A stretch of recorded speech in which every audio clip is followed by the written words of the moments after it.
And we're back in action here with another 1v1 Battlecast. We've got the dreaded Beastmen versus the Empire today. Pretty fun composition here. Very kind of standard run-of-the-mill Beastmen army. We've got a very strong center of Beastigores with some Gores on each flank, 2 units on each. And then 1 unit of spearmen on each one of those flanks on the outside. Then we've got a great unit of minotaurs with shields. We went with Malagor, the Dark Omen here, and 2 lovely Gore Bulls. Let's go ahead and get this battle going here and get them charging upfield.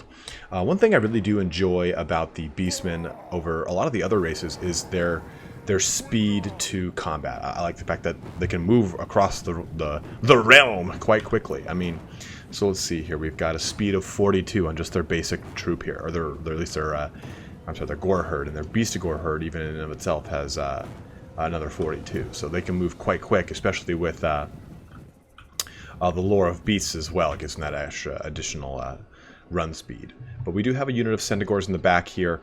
The Empire army is kind of a standard Empire army as well. The Sigmar Sons and quite a few units of swordsmen with some flagellants, and we've got some anti-large in the halberdiers and the spearmen.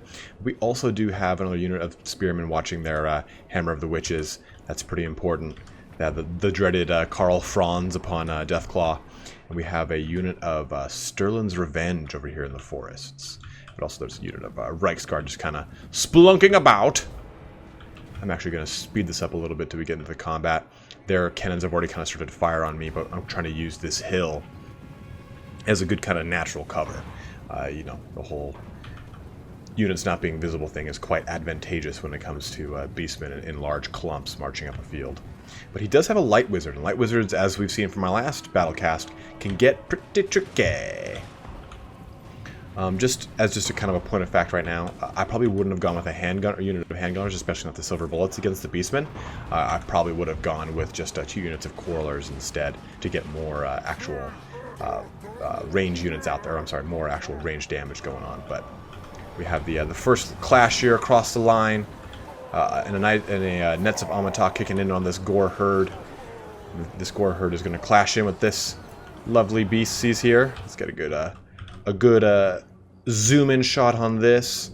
I love this. I just recently discovered this whole N to zoom in thing, and nothing's better than catching these Beastmen goring things with their fucking horns than this N to zoom. Oh, 2 axes to the face. Slam.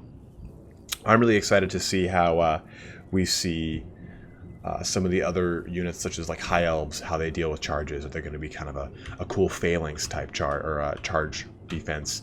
How they're going to brace themselves for a charge, I guess you could really say. And what kind of units we're going to see, like the Lizardmen jumping into combat and kind of leaping to and fro on their mighty lizard limbs.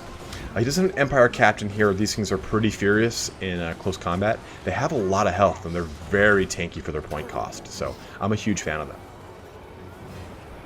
But we have this unit of Ungors here able to charge into this unit of Reichsguard. Kind of at least help neutralize that threat just a little bit, because it's definitely tearing through that Gore herd. But the Doom Bulls now have a target. This whole backline got quite open. Centaur is able to go right for these silver bullets, summon in a Cygor, and the Cygor is a great way to add a pretty immediate threat to the battlefield. The Doom Bulls just going in for their linebacker tackle straight for the Light Wizard. You know, I can't tell you why I had this unit of spearmen just hanging out. I think it was kind of just to do exactly this, but I didn't complete the action. So always make sure that your micro is up to par. The Tattersoul's getting knocked down pretty heavy here. About to have a pretty strong win on the left flank. The right flank, though, we had the Gore herd fleeing. The Stirland's Revenge pouring in quite a bit of damage to both them and the Ungors. The Reichsguard is still in pretty good health. But we do have the Light Wizard was at one point. Oh, that Cygor just received that cannonball in the face. But we had 2 Gore Bulls on that Light Wizard knocking him around like no one's business. Reichsguard now charged by the Centaurs and the Ungor Spearmen, so that's really going to put them out of the fight quite quick. But I see what you're doing. I've deliberately left Malagor here as kind of a juicy target because I wanted to get Karl Franz on the ground. So we have a fair fight with the Minotaurs. I love the Minotaur units. I think they're probably one of my favorite monstrous infantry blocks to use, because they're so cool. They're big, they're monstrous, they can have many different applications with shields, with great weapons, so I'm a huge fan of them. Another unit I'm a big fan of is the Sterling's Revenge, because they have got their swords. They are quite... Oh, look at that guy kicking! Oh, that guy split from groin to chin. I like that they can actually get up in combat, and I mean, they're really not doing too terribly, aside from the fact that they're now fleeing, because Karl Franz has been broken. But we got a big mass army rout here. The left flank has completely buckled in. The right flank was almost entirely won on our side, and the center was pushed in quite sufficiently, allowing us to support the left and right flanks very, very well. But like I was saying, the Sterling's Revenge, I'm a big fan of Free Company Militia, because they can, as these Tattersouls kind of get picked down, I'll say this bit, they can really go toe-to-toe with a lot of units in close combat. I'd say majority of the lower to mid-tier close combat units, you've got a lot of survivability with Free Company Militia, with Sterling's Revenge especially. So I'm a huge fan of them, and I'm hoping to see kind of the mechanics we already see with Sterling's Revenge kind of rolled out deeper into Total War Warhammer 2 and some other more hybrid units as well. Like we've already seen with the Lothern Sea Guard and how they're going to be hybrid units.